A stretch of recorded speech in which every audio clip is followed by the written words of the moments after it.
முதல் வாசகம். ஆண்டவரால் ஆகாதது எதுவும் உண்டோ? தொடக்க நூலிலிருந்து வாசகம். அதிகாரம் 18, இறைவசனங்கள் 1 முதல் 15 முடிய. அந்நாள்களில் ஆண்டவர் மம்ரே என்ற இடத்தில் தேவதாரு மரங்கள் அருகே ஆபிரகாமுக்கு தோன்றினார். பகலில் வெப்பம் மிகுந்த நேரத்தில் ஆபிரகாம் தம் கூடார வாயிலில் அமர்ந்திருக்கையில் கண்களை உயர்த்தி பார்த்தார். 3 மனிதர் தம் அருகில் நிற்க கண்டார். அவர்களை கண்டவுடன் அவர்களை சந்திக்க கூடார வாயிலை விட்டு ஓடினார். அவர்கள் முன் தரை மட்டும் தாழ்ந்து வணங்கி அவர்களை நோக்கி, என் தலைவரே, உம் கண்களில் எனக்கு அருள் கிடைத்ததாயின் நீர் உம் அடியானை விட்டு கடந்து போகாதிருப்பீராக. இதோ விரைவில் கொஞ்சம் தண்ணீர் கொண்டு வரட்டும். உங்கள் கால்களை கழுவிய பின் இம்மரத்தடியில் இளைப்பாருங்கள். கொஞ்சம் உணவு கொண்டு வருகிறேன். நீங்கள் புத்துணர்வு பெற்ற பின் பயணத்தை தொடருங்கள். ஏனெனில் உங்கள் அடியானிடமே வந்திருக்கிறீர்கள் என்றார். நீ சொன்னபடியே செய் என்று அவர்கள் பதிலளித்தார்கள். அதை கேட்டு ஆபிரகாம் தம் கூடாரத்திற்கு விரைந்து சென்று சாராவை நோக்கி, விரைவாக 3 மரக்கால் நல்ல மாவை பிசைந்து அப்பங்கள் சுடு என்றார். ஆபிரகாம் மாட்டு மந்தைக்கு ஓடிச் சென்று ஒரு நல்ல இளங்கன்றை கொணர்ந்து வேலைக்காரரிடம் கொடுக்க அவன் அதனை விரைவில் சமைத்தான்.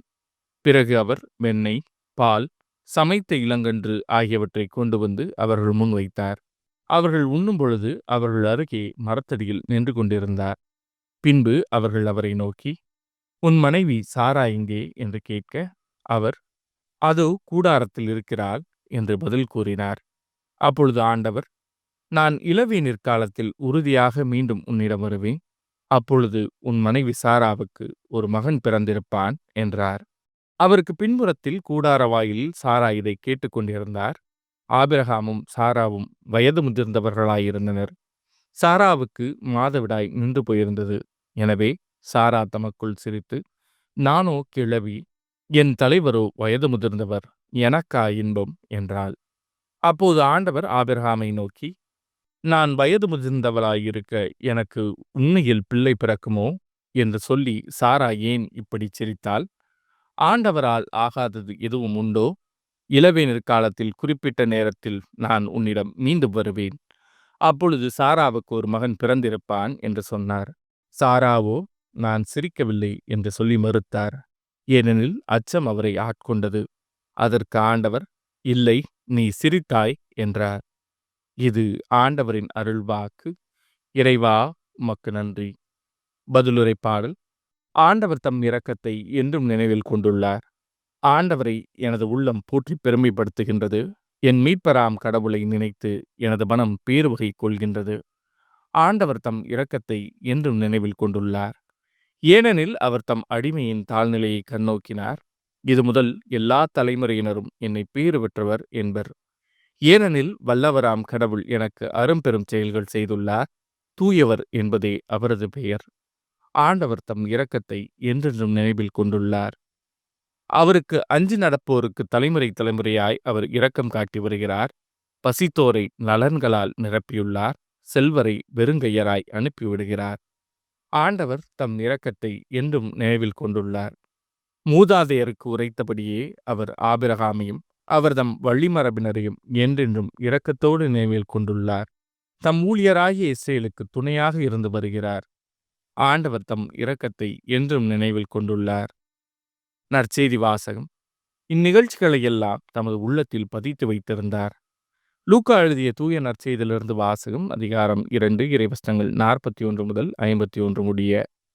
ஆண்டுதோறும் இயேசுவின் பெற்றோர் பாஸ்கா விழாவை கொண்டாட எருசலேமுக்கு போவார்கள். இயேசுவுக்கு 12 வயது ஆனபோது வழக்கப்படி விழாவை கொண்டாட எருசலேம் சென்றனர். விழா நாள்கள் முடிந்து அவர்கள் திரும்பிய போது சிறுவன் இயேசு எருசலேமில் தங்கிவிட்டார். இது அவருடைய பெற்றோருக்கு தெரியாது. பயணிகள் கூட்டத்தில் அவர் இருப்பார் என்று எண்ணினர்.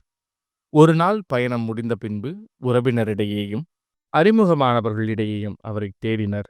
அவரை காணாததால் அவரை தேடிக்கொண்டு எருசலேமுக்கு திரும்பிச் சென்றார்கள். 3 நாள்களுக்கு பின் அவரை கோவிலில் கண்டார்கள். அங்கே அவர் போதகர்கள் நடுவில் அமர்ந்து அவர்கள் சொல்வதை கேட்டு கொண்டும் அவர்களிடம் கேள்விகளை எழுப்பிக் கொண்டும் இருந்தார். அவற்றை கேட்ட அனைவரும் அவருடைய புரிந்து கொள்ளும் திறனையும் அவர் அளித்த பதில்களையும் கண்டு மலைத்து போயினர். அவருடைய பெற்றோரும் அவரை கண்டு வியப்பில் ஆழ்ந்தனர். அப்பொழுது அவருடைய தாய் அவரை நோக்கி, மகனே, ஏன் இப்படிச் செய்தாய்? இதோ பார், உன் தந்தையும் நானும் உன்னை மிகுந்த கவலையோடு தேடிக் கொண்டிருந்தோமே என்றார். அவர் அவர்களிடம், நீங்கள் ஏன் என்னை தேடினீர்கள்? நான் என் தந்தையின் அலுவல்களில் ஈடுபட்டிருக்க வேண்டும் என்பது உங்களுக்கு தெரியாதா என்றார். அவர் சொன்னதை அவர்கள் புரிந்து கொள்ளவில்லை. பின்பு அவர் அவர்களுடன் சென்று நாசரேத்தை அடைந்து அவர்களுக்கு பணிந்து நடந்தார். அவருடைய தாய் இந்நிகழ்ச்சிகளையெல்லாம் தமது உள்ளத்தில் பதித்து வைத்திருந்தார். இது ஆண்டவரின் அருள்வாக்கு. கிறிஸ்துவே உமக்கு புகழ்.